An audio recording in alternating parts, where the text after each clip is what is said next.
Hello guys, magpapalit tayo ng ink. Magre-refill pala tayo ng ink. Yan. Magre-refill tayo ng ink ng printer HP Digit 8 Advances 2135.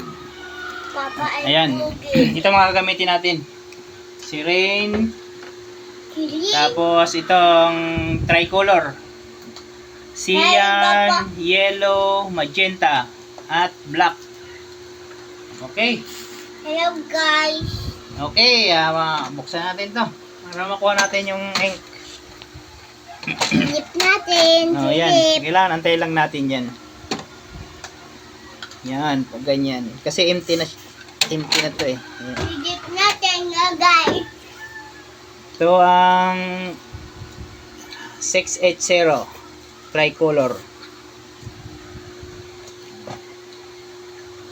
So itong black. Dali lang siya tanggalin. Uugutin nyo lang pababa.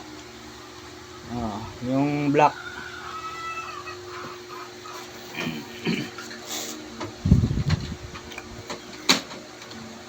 Lalo natin ito. Tireng.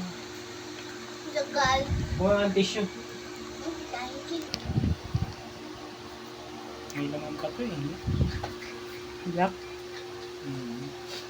Pwede ba nalagyan nata? Punuin. Ilang email kaya ang 5 ml.